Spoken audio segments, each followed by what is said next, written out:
ចឹងគម្រោងថាឃ្លានពងទាថៃប្រម៉ាយនិងឆាក្តៅមាន់ម្រះព្រៅគម្រោងត្រូវបានអាសាបងមកញ៉ាំបាយផ្ទះវិញចឹងសល់លុយបាទសួស្តីដល់អ្នកទាំងអស់គ្នាថ្ងៃនេះគឺជាថ្ងៃអាទិត្យចឹងតើបងប្អូនមានគម្រោងបានទៅដើរលេងនៅតាមបណ្ដាខេត្តអត់បើសម្រាប់ខ្ញុំនេះមុននេះថាទៅញ៉ាំបាយនៅខាងក្រៅនេះឃ្លានពងទាថៃប្រមាហើយនឹងថាក្តៅមន់រះព្រៅតែជាអកុសលទៅដល់ហាងម្ចាស់ហាងគាត់បិទចឹងគោសម្រាប់ចិត្តមកផ្ទះវិញអត់មានទិញអីញ៉ាំទេគ្រាន់មកដល់ផ្ទះរៀបចំដាំបាយដោយសារអត់បានដាំគិតថាគម្រោងទៅញ៉ាំបាយនៅខាងក្រៅជាក់ស្ដែងហាងនៅជិតផ្ទះក៏អត់បានបើកអញ្ចឹងយើងមានតែរៀបចំដាំបាយដោយសារនៅផ្ទះថ្ងៃនេះគឺនៅតែឯងបងគាត់ទៅលេងស្រុកអស់ហើយអញ្ចឹងយើងអត់មានអីក្រៅពីធ្វើខ្លួនឯងទេរដងទៅធ្វើការអញ្ចឹងយើងញ៉ាំបាយនៅកន្លែងធ្វើការមកពេលមកដល់ផ្ទះពេលល្ងាចបងឬក៏គាត់ធ្វើម្ហូបឲ្យហើយឆ្អិនអស់អញ្ចឹងគឺយើងមានរបស់ញ៉ាំស្រាប់តែជាក់ស្ដែងឥឡូវនេះថ្ងៃអាទិត្យថ្ងៃទី4ខែ5 2025នេះគឺដាំបាយខ្លួនឯងហើយ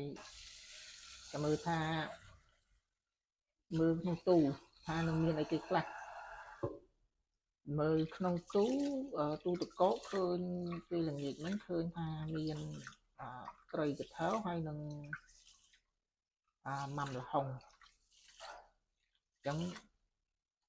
ថ្ងៃនេះហើយជាម្ហូបមានតែប៉ុណ្្នឹងទេអត់មានអីទិញច្រើននេះហ្នឹង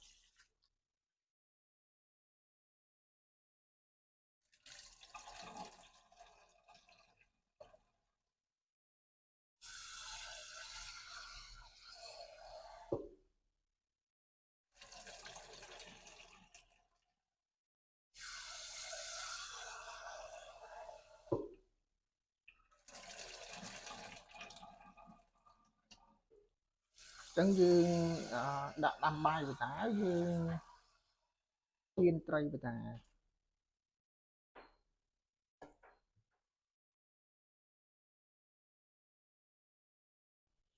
ហើយថ្ងៃហ្នឹងត្រូវអស់លុយ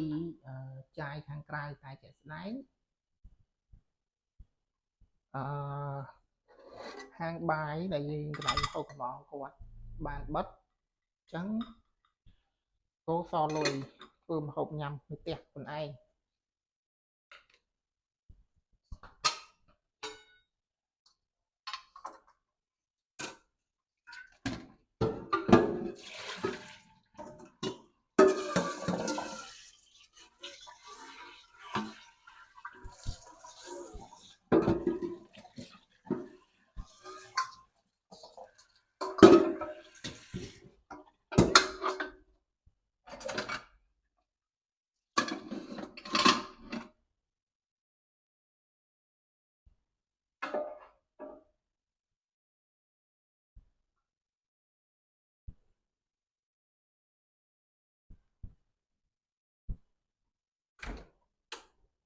ឥឡូវនេះនៅក្នុងទូ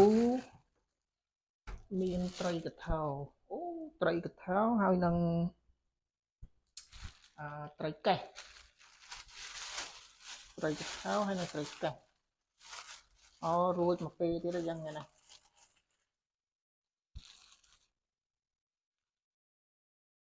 ត្រីកេះនេះត្រីកេះហើយនឹងត្រីកថៅទឹកតពងហ្មងតាមមើលនេះអូខែនេះអត់មានពងអញ្ចឹងគម្រោងថាឃ្លានពងទាថៃប្រម៉ាយនិងឆាក្តៅមាន់ម្រះព្រៅគម្រោងត្រូវបានអាសាបងមកញ៉ាំបាយផ្ទះវិញអញ្ចឹងសល់លុយចឹងយើងដាក់ ផ្ទះជៀន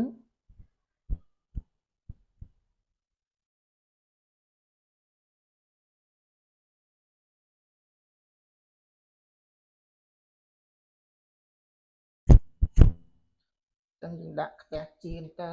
យើងបើកភ្លើងរៀងក្តៅខ្ទះតិចមក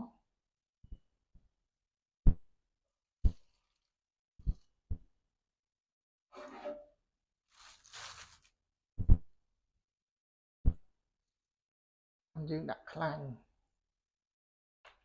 ជាទូទៅបងប្អូនដែលគាត់អាហ្នឹងខ្ញុំមកធ្វើម្ហូបនេះខ្ញុំនឹកឃើញការដែលបងប្អូនមួយចំនួនដែលគាត់រៀនចប់12អញ្ចឹងពេលដែលគាត់ឡើងមកពីខេត្តអ្នកខ្លះគាត់មានលទ្ធភាពឪពុកម្ដាយគាត់ទិញផ្ទះនៅភ្នំពេញហ្នឹងគាត់មានជាផ្ទះផ្ទាល់ខ្លួនគឺគាត់អាចធ្វើជាអាហារញ៉ាំផ្ទាល់ខ្លួនបានហើយអ្នកខ្លះទៀតគាត់ឪពុកម្ដាយគាត់អត់មានលទ្ធភាពគាត់អាចមានមកត្រឹមផ្ទះជួលអញ្ចឹង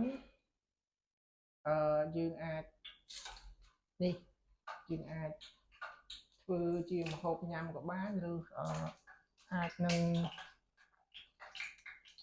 ទិញនៅអាហារខាងក្រៅញ៉ាំផ្ទាល់តែម្ដង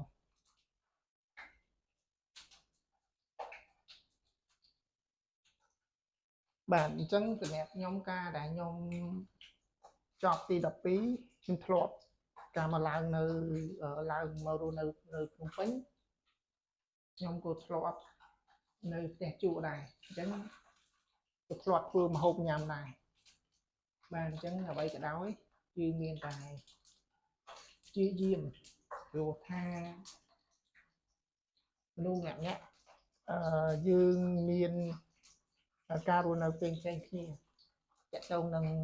ធនធានក៏ផ្សេងគ្នាដែរអញ្ចឹងវាអត់បានដូចបំណងដែរអ្វីដែលយើងចង់បានទេអញ្ចឹងមានតែយើងខំប្រឹងព្យាយាមរកក៏ដូចជាការសំទុកដាក់ដើម្បីយើងទុកទៅថ្ងៃខាងមុខទៀតពីព្រោះថា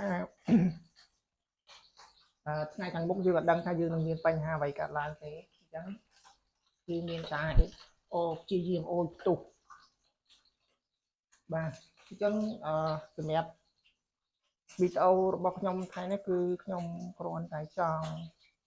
ធ្វើជាវីដេអូបន្តិចបន្តួចទៅនឹងសម្រាប់បងប្អូនក៏ដូចជាមិត្តភ័ក្តិទាំងអស់គ្នាបើសិនជាអាចយើងអាចកាត់បន្ថយការញ៉ាំអាហារក្រៅទៅបានយើងអាចមកធ្វើជាអាហារនៅក្នុងផ្ទះវាអាចជួយសន្សំសំចៃនៅថវិការបស់យើងផងដែរបាទអញ្ចឹងអរគុណច្រើនដល់បងប្អូនក៏ដូចជាមិត្តភក្តិទាំងអស់គ្នាដែលតែងតែចំណាយពេលវេលាដ៏មានតម្លៃក្នុងការទស្សនានៅវីដេអូរបស់ខ្ញុំបានតាំងពីដើមរហូតដល់ចប់